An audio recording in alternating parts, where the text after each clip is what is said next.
So to continue our topic on the method of partial fractions, allow me to share my screen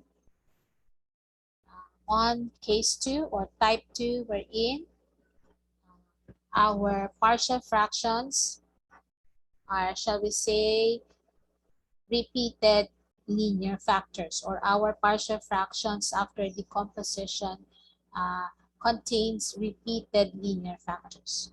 So as to the statistic tip for this one, let me go to the next slide. So to check it, just let me know if I'm transitioning and you can't see the slide anymore. So when a rational expression contains a power of a factor in the denominator, be sure to set up the partial fraction decomposition to allow for every natural number power of the factor less than or equal to the power itself. Now, to illustrate this and to simplify this clearly in terms of an illustration, you have here this linear factor x minus 5.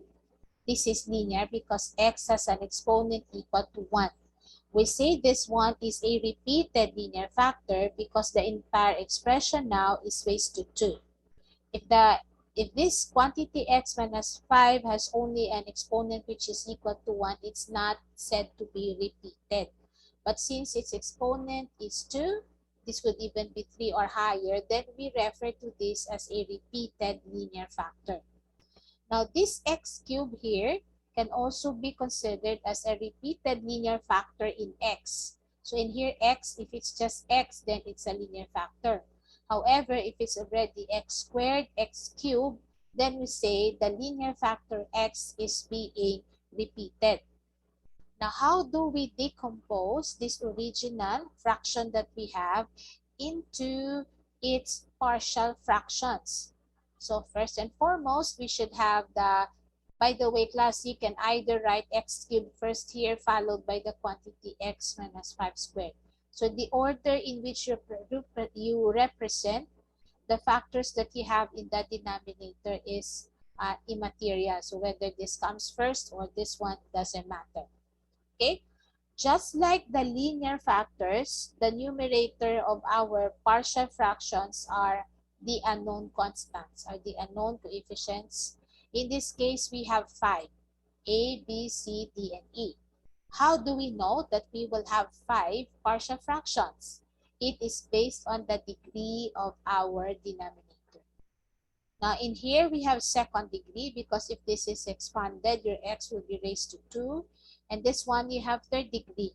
So second degree multiplied to a third degree will result to a fifth degree expression. If it's fifth degree, expect that you will have 5 partial fractions after you have decomposed your original given rational expression. So how do we decompose? So this is it. You first write a over x minus 5, and then you write b over x minus 5 raised to 2. If this had been cube class, you would have to add here c over the quantity x minus 5 cubed. So you repeat your given partial fraction by increasing the exponent of the linear factor that is present in the denominator until you reach the degree or the exponent of the given factor in the original fraction. So this is already squared and I have already squared here, then I stop. Now for this x cubed, I use the same or apply the same principle. So it should be c over x, then I will increase it to d over x squared, then e over x cubed. That's how we properly represent repeated linear factors. We start with the exponent 1 until we reach the exponent of the linear factor that is given in the original fraction. So for this particular fraction that we have, this is the way we decompose it into its partial fractions. Okay? So we consider x cubed as a repeated linear factor, and we consider the quantity x minus 5 squared as a linear factor, which is also being repeated. Now, What is the common mistake here? And this is really one very common mistake that the students would do. This is their common mistake. They would, for example, this one, they would represent the denominator here, x, and the quantity x minus 3 raised to 2 in this manner. So they will have a over x. There's nothing wrong with this. But for the b over x minus 3, nothing wrong with this. But the thing that makes it wrong is in the third term. This should be c over x minus 3 quantity squared. You don't repeat it as if you're just simply repeating the linear factors for those factors which are having exponents other than 1, but you increase the exponent when you repeat it. That way, as you write it, you will reach the exponent of the given linear factor in the integral that was originally given to be evaluated. So this should have been, quantity x minus 3 squared. Okay, so the one that you are seeing here is incorrect. The first two are correct, but the third one is incorrect. Okay, now let's have an example for this repeated linear factor. So let's say this is the fraction that appears in your integral. So if it is to be decomposed into its partial fractions, then of course you will have a over x plus 2 plus b over the quantity x plus 2 raised to 2. Okay? See that? So it would be now b over the quantity x plus 2 raised to 2. Then based on what we have discussed last meeting, what do? We multiply this original expression by the LCD. What's the LCD? This one. So if you multiply this equation by quantity x plus 2 squared, the left side becomes 6x plus 7. The right side would have a multiplied to x plus 2 because you only have x plus 2 here. So you lack x plus 2. For your b, it's just b because its denominator is the LCD itself. Now, what's the next thing? You do expansion. If for others, it's okay not to do expansion and you can right away equate coefficients, then good for you. But if not, for the rest, then you just have to do expansion. So how do you expand? You just multiply what you need to multiply. So that's how you do expansion. So if you do expansion here, you will have ax plus 2a, and then you copy b. After that, after you have simplified, when you have done expansion, equate the exponents of the variables in the left side and in the right side of the equation, or equate variables having the same exponents. So for example, I have here 6x and I have ax here. I don't have any x term here on the left, the same thing on the right. So from this one, from what I have done, I can right away determine a. So a is equal to 6. Now, if I will equate constants, so the constant that I have on the left is 7. The constants that I have on the right is the 2a plus b. And since we know already a to be 6, you substitute it in here. So you will have 7 minus 12 because the 2 times 6 here is 12. So your b is equal to negative 5. So this is now class your partial fraction equivalent to your original partial fraction. You need, of course, to have this evaluated. So if you want to evaluate this already, let's say this is your original integral, and this one needs to be evaluated. So you write the integral of this 6 can be written before your integral sign, and you have dx over x plus 2. That's our first term. We substituted 6 for the a. And for our second term, I also write the constant before the integral symbol. And I have here dx over x plus 2 quantity squared. Okay? So what's the answer of this? If this is du over u, then this must be an ln. So you have a 6 ln of x plus 2. For this one, you can use power rule. Your u is x plus 2. Your du is dx. Your n is negative 2. So if you use power rule for the n, which is negative 2, you add 1 to it, it becomes negative 1. So it would be x, or quantity x plus 2 raised to negative 1 over negative 1. So since this is negative, that makes it positive. So 5, no, not ln, but rather, if we use power rule, oh, sorry.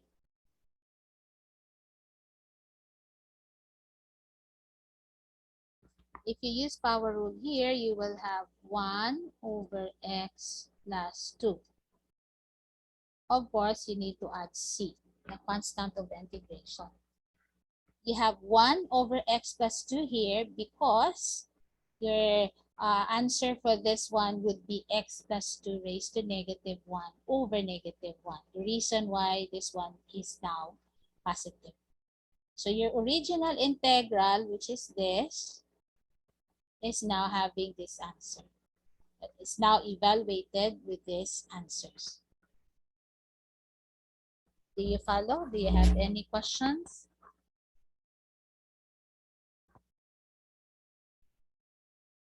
No questions? Okay. So most often, class, when an integral is given to you, it will be consisting of a combination of a linear factor, a repeated linear factor, or the third type that I'm going to discuss to you. So it could be a combination of any of this, or it could be as simple as this, wherein you just have one particular type of factor in the integral. So it could only be linear factors. It could only be repeated linear factors, or it could be the prime quadratic factors. Okay? So since you don't have any question here, I will clear my markings and proceed with the last case, which is type 3. But this is actually the longest because I place in here an example which is a combination already of types. Okay, so let's see. Let's look here. Now, this is a challenging example. Why am I saying a challenging example? Because I introduced here the prime quadratic factor x squared plus 1. I say this is the prime quadratic factor because this is already irreducible. This is a quadratic factor which you cannot factor anymore. It cannot be anymore reduced. So as such, this stands alone as a prime quadratic factor. The other one that is being multiplied to it is a repeated linear factor. So what happens when you're given a quadratic factor? Now, last meeting, I read this particular instruction on how to deal with linear factors. And in the last part here, it says, when the denominator of a rational expression contains a power of a prime quadratic factor, set up the partial fraction decomposition with linear numerators. So your numerator this time, if you have a prime quadratic factor in the denominator, is not a simple constant as A, B, C, D, E, or something like that. But it would now be, for just one numerator, you will have this linear form of the numerator, which is AX plus B, or CX plus D. So you have now a term in your numerator that has the X variable. Why is that? Because your denominator is already quadratic. So that is what you're seeing here in this particular example. So if I will project this, so this is your irreducible quadratic factor, this is your repeated linear factor, so this is now how you should write that decomposition of your original fraction. So it's decomposed to this fraction. Now look at the numerator. It has a linear numerator, and together with it, these two fractions here that will represent this repeated linear root. So, repeated siya. Now, as to whether you should really have it in this manner, it could be that you should have this one first in here. It should be an A, and this should be a B, and this should be the CX plus D. Doesn't matter.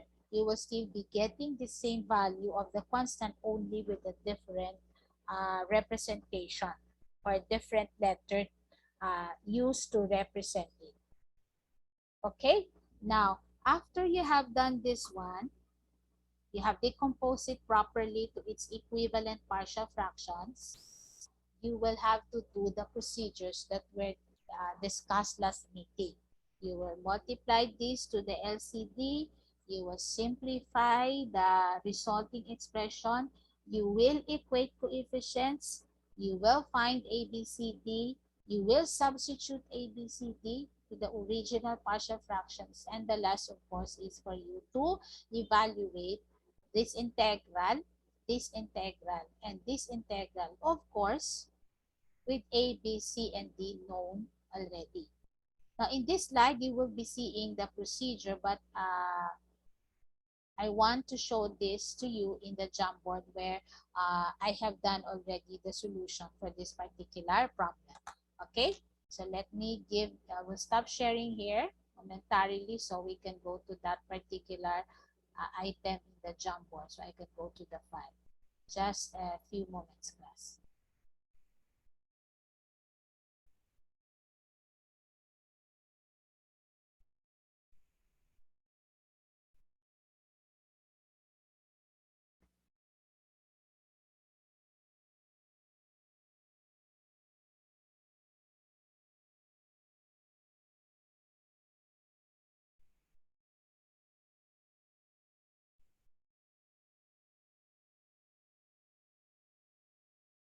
Okay, wait a minute.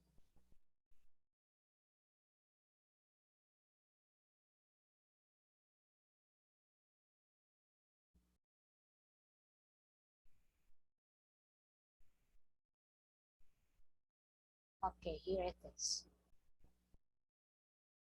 I'll share my screen again.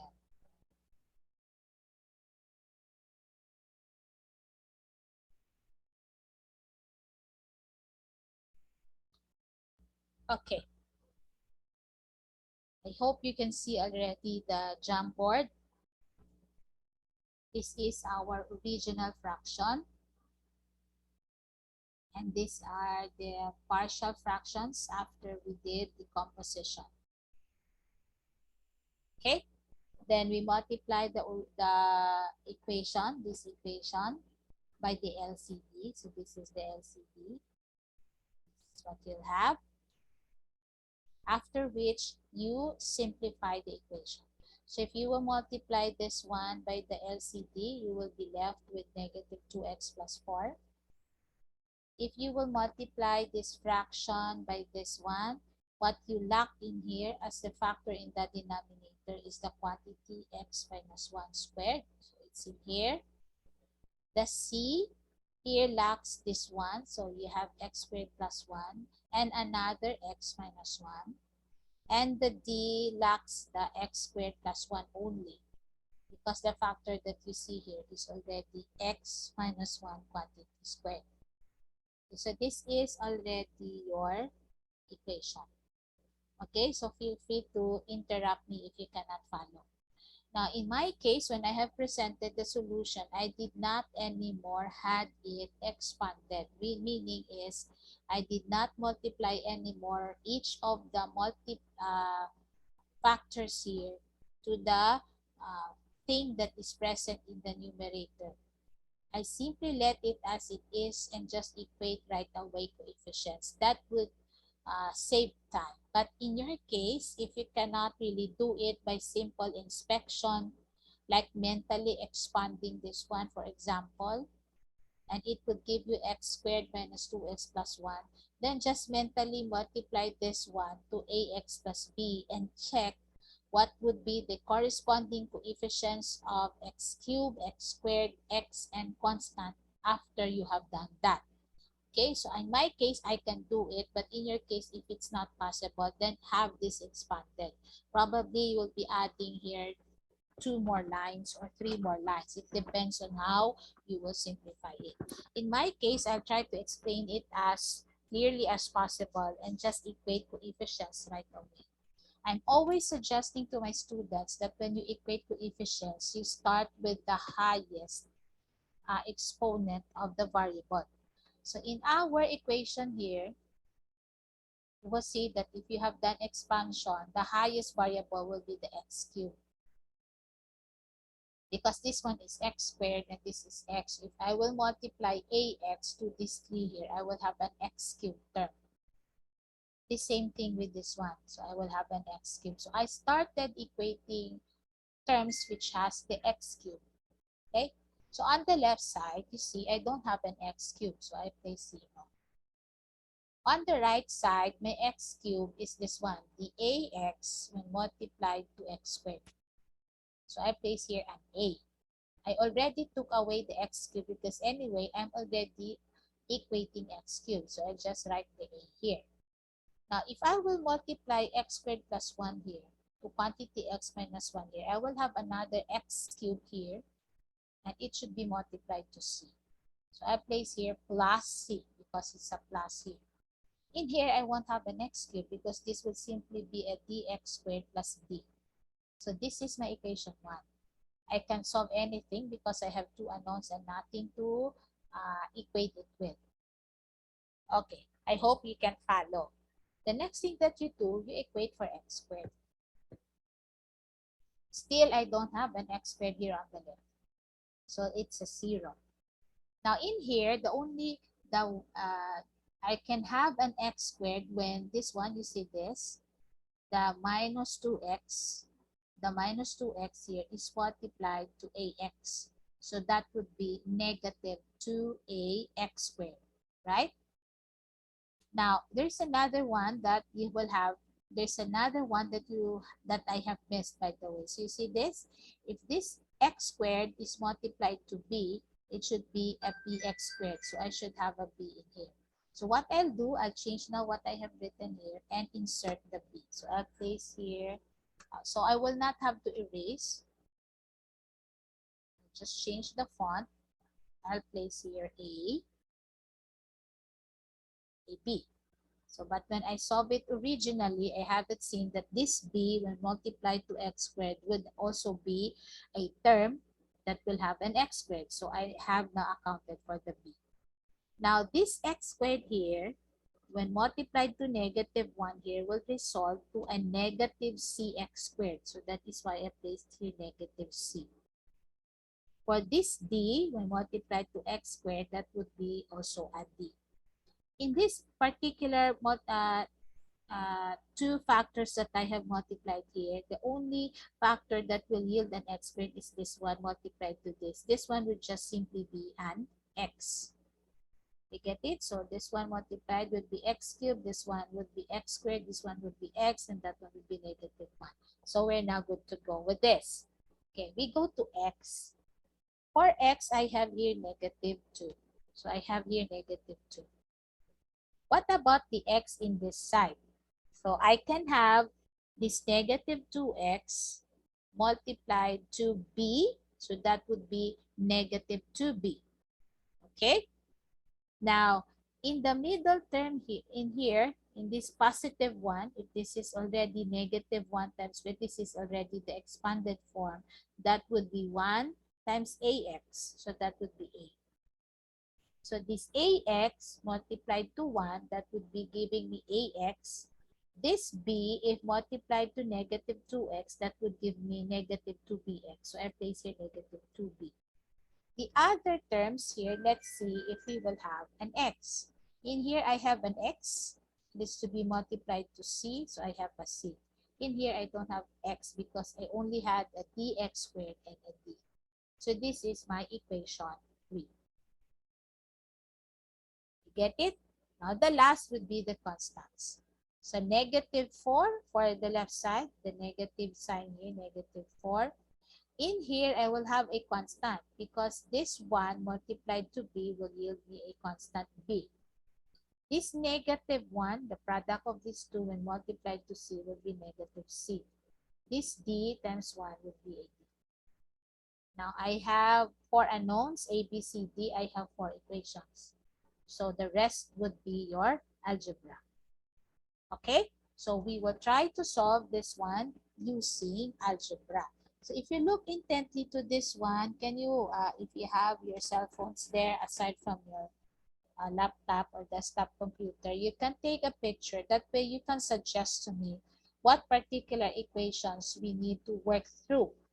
That way I'll be able to find A, B, C, D based on the unknowns that we need to determine. Okay, so these are our equations. So I will also do the uh, copying of the 4 equations with the 4 unknowns. That way I can go back to it easily without going back and forth. Okay, now I will proceed. So I'll go to the next slide. So this one has some errors because I already missed this one in here, the B. So I'd like to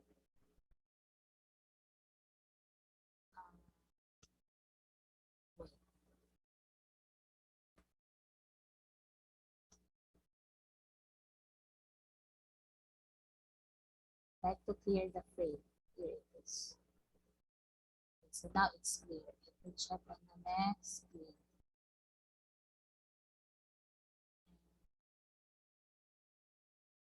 See and clear.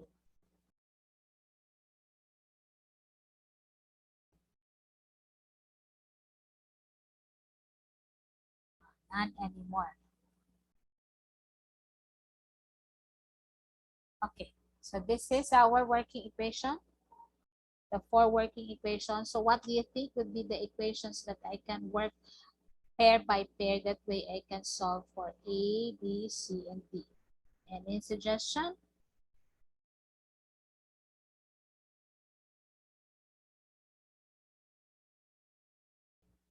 Okay, if I will work first with equation 2 and 4.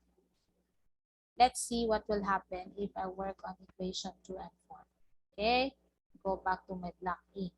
So equation 2 is 0 equal to negative 2a minus c plus d plus b. Equation 4 is negative 4 equal to, I will place the b in here. This is b. And negative c, I'll place it in here. Then I have a d. Okay. B, negative c, and d. Okay, I hope you can check also. One reason I align it so that I will see what will happen if I do subtraction. So if I do subtraction, class, what will happen? This will cancel, and this will cancel. Oh, they will cancel. So what remains is the 4 here and the negative 2a. So now I know a. A is negative 2. Now, since I have already a as negative 2, I can go back to equation 1. It's in terms of a and c. So from 1, this is what you have from 1. 0 is equal to a plus c. So 0 is equal to negative 2 plus c. So c is equal to 2. Okay, now I know A and C. Then I can go to what equation? Did you get a picture of the thing that I asked you to take a picture? What equation can I work on since I know already A and C? Miss. Correct. Thank you for that. So I thought I'm alone here. So equation 3. So if we will substitute values in equation 3, let me copy first equation 3. So equation 3 is negative 2 equal to A minus 2B plus C. So I place here negative 2. Now we know that A is negative 2 and C is positive 2. So this is negative 2 minus 2B plus 2. C is positive 2. These two already cancels each other, right? It's a 0. So I have negative 2 is equal to negative 2B. So B is 1. Now, what is the next equation? I think you know already. You have to look for an equation that has the D. The equation that has the D is, the shortest is equation. What equation the shortest that has the D? Because it's the D that we want to determine. 4, Miss. 4. Isa lang gina akong guro estudyante nga present al. Ang iba nagaano dira, basi nagakatulugan na kamo dira. So you have negative 4. That's correct, Iha. It's negative 4.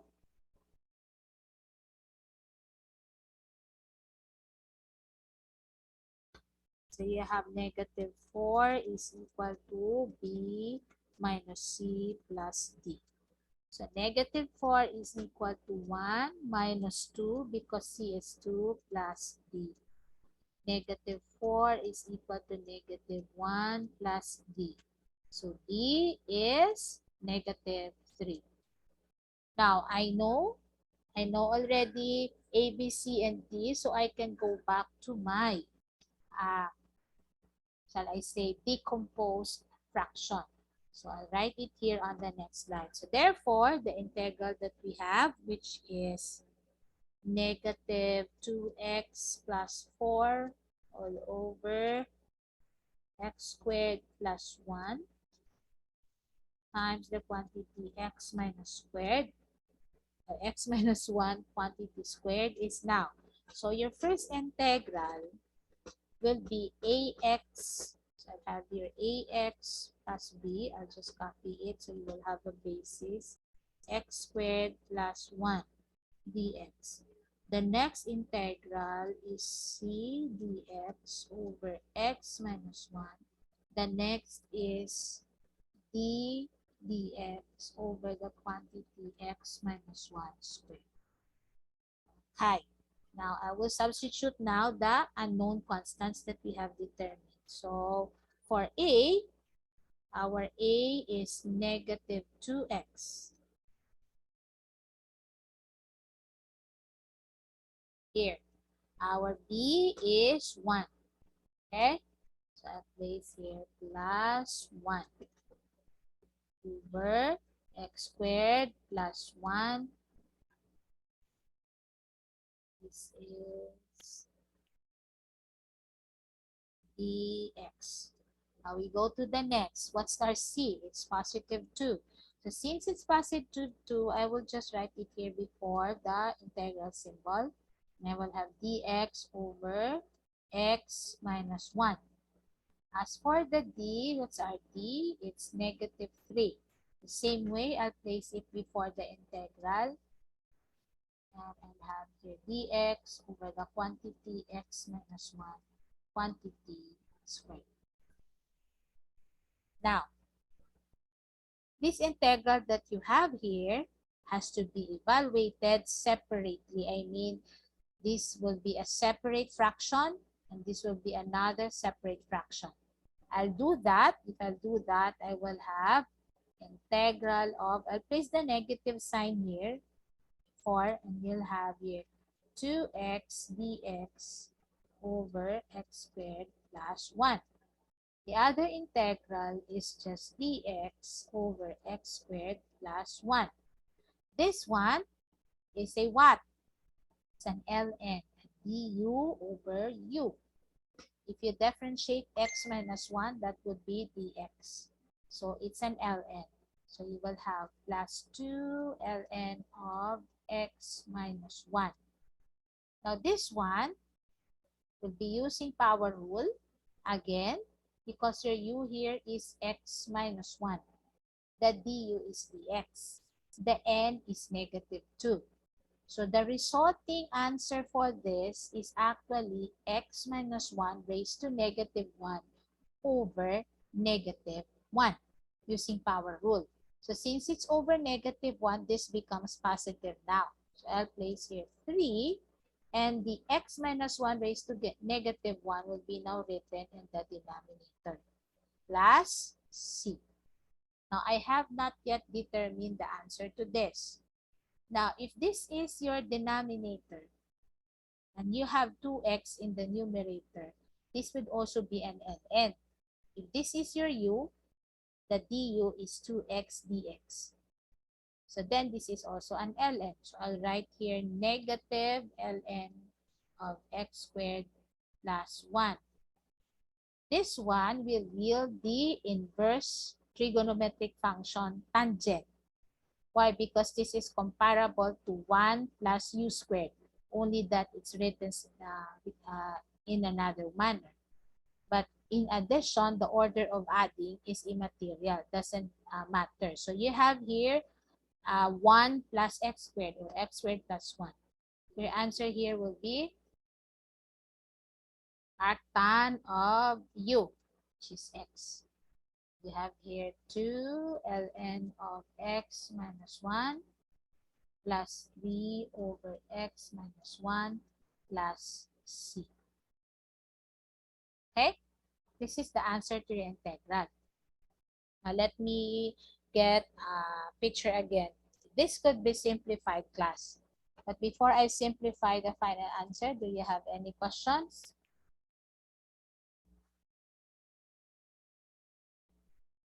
This ln in the third term and this ln here can be grouped as one ln. These two cannot be anymore written in the simplified manner because it's already in the simplest form.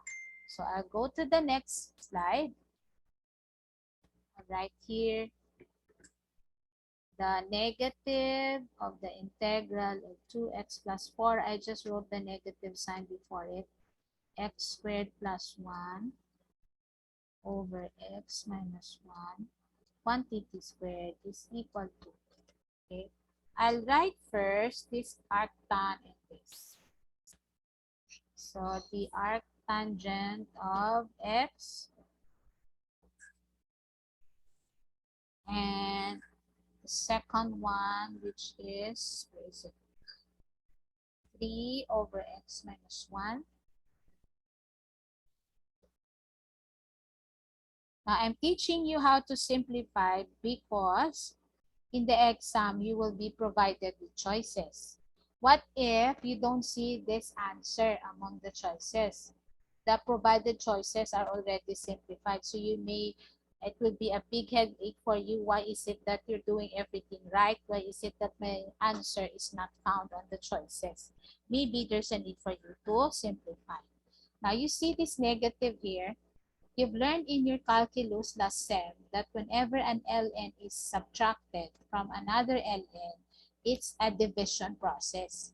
Like this one, this is 2 ln of x minus 1 minus ln of x squared plus 1. Actually, this is a division of 2 ln's. The 2 in here as well, this 2, can be written here as an exponent of its argument x minus 1. So if I will combine these two ln's, okay, make sure that you have taken a picture so you can follow the discussion. If I will combine the two, it would be, sorry guys, it would be something like this now. Okay, I will first close this one so I can move to the next. So I'll write first the one that is positive. So I will have here ln of, and I'll have here x minus 1 squared, and I have here x squared plus 1 plus c. Do you follow? Sorry. I need to go back to annotation. Do you see it? This one is the 2 ln of x minus 1 in here. and the one that is minus is written in the denominator. So the two ln's were combined in one ln expression. Now this is the answer to this particular integral wherein you have this prime quadratic factor and you have this repeated linear factor. Do you have any questions? Is there any particular part in the solution which you want us to go back to? This one, this part here is your algebra. So that's how important is algebra. You cannot have this process, I think, in your calculators because your calculators can process only 3 equations with 3 unknowns. If you have 4 equations with 4 unknowns, I'm not sure if your calculators can process it already. Okay? So this is the answer to the original integral wherein we evaluated using the method of partial fractions. Now, in this part here, let me erase. If you intend to expand this one, you can do that and write it in a different colored font. So you will see. If you will expand, so you will have in this side negative 2x minus 4. And this side, you will have this x squared minus 2x plus 1 multiplied to ax. So malawig siya kaayo. So you have ax cubed minus 2ax squared plus ax. Then we go to b plus bx squared minus 2bx plus b. So see, this is what I meant that I don't like to do expansion. Although it will make things more accurate for you. But in my case, I'd rather do it directly like this one. If this is expanded, you will have, for the first term here, that's an x cubed. So I have a cx cubed. For this one and this, that would be a negative cx squared. This one and this. For this one, that would be a positive cx. And for this, that would be a negative c. For that one, that would be dx squared plus t. So this is the expanded form of this. Then you can check what we did. So I have 0 for the ax, for the x cubed. In here, my x cubed on the right is just a and c. For the x squared, I have 0 on the left. I have here minus 2x. I have plus b minus c, and I have the d. For the x, I have here negative 2. X here is a, and in here minus 2b, and then you have the c. And for the constants, that's x raised to 0, or you can write constant. So you have negative 4, and I have my constant here, the b, the minus c, and the d. So everything that we did a while ago is okay. Okay, without having to expand. Do you follow? Do you have any questions?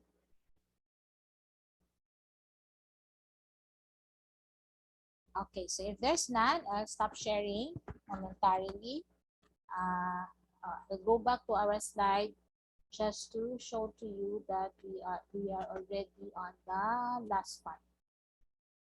Because the last case is a repeated prime quadratic factor, and I'd like to show it to you using the original document in your Canvas.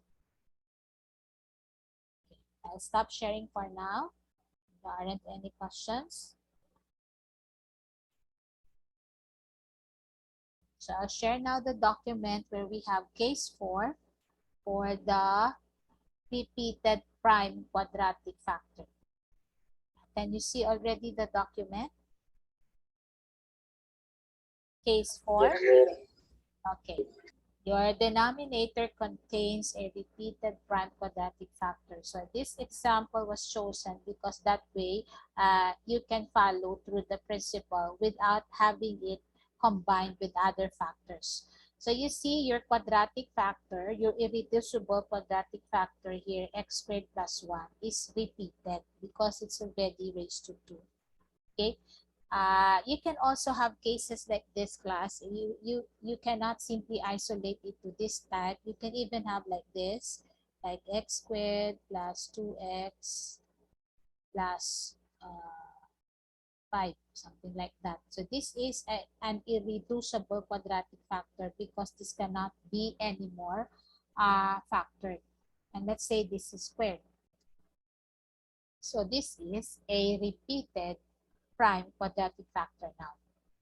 Okay, so but I'm going to discuss the principle on how to deal with repeated prime quadratic factors using this simple example. As long as you understand the principle behind whatever form is that irreducible quadratic factor that is being repeated, you will still know. So what is important is you understand how you go about it.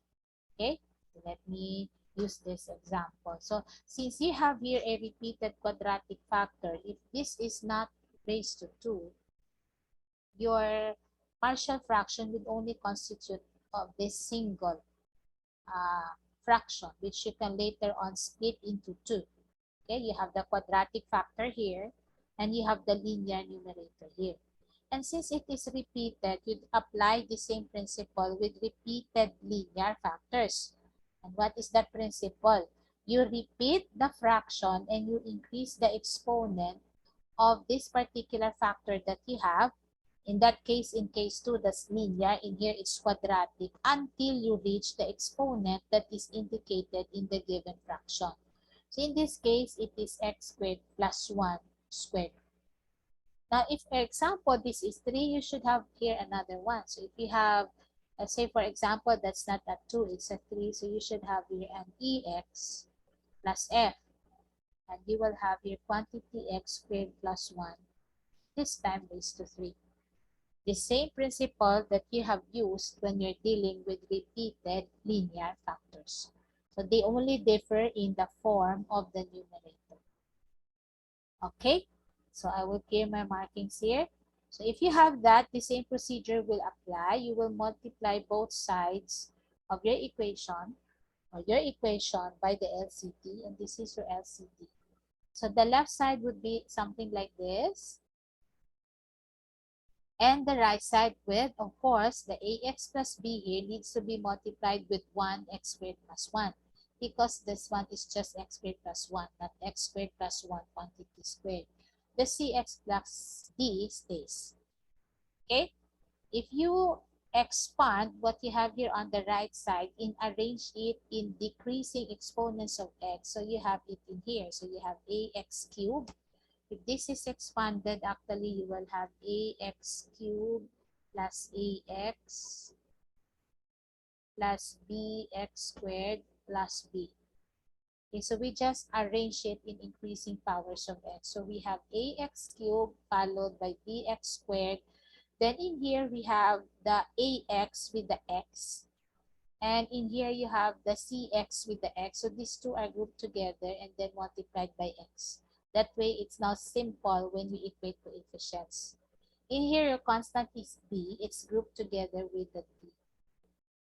Now if you equate for example, x cubed, this one, the a equal to 0 was taken from equating coefficients of x cubed. You don't have x cubed on the left. On the right, you only have ax cubed. So a will be equated to 0. So this is already the value of your a. Now, if you will equate x squared, coefficients of the variable x squared, in here you have 1, and in here you have bx squared. So automatically you have b equal to 1. I think this one is for the x. So if you equate coefficients of the x variable, so in here on the left, you have -2. In here on the right, you have a plus c. And since a is already 0, it follows that c is -2. Now, for the last part, you have here the x raised to 0, or you equate constants. So on the left, you have 1, and on the right, you have b and d. Now, b being 1, so you place there 1, and d here, and this is also 1, so d is 0. So in your original here, in your original partial fractions, the terms that will be taken out will be this and this, because A and D are 0. So you will be only writing B over x squared plus 1. So that's 1 over x squared plus 1. And the C, which is negative 2. So negative 2x over x squared plus 1 squared. Now, if you will integrate 1 over x squared plus 1, okay, my markings. If you will integrate the 1 over x squared plus 1, that would be the arctangent of x, just like our example a while ago. And this one, this negative 2x, actually, the 2x will be the derivative of the x squared plus 1, u that you have in the denominator. So we'll use power rule again in here. Your answer will be actually negative x squared plus 1 raised to negative 1 over negative 1. So that makes it positive.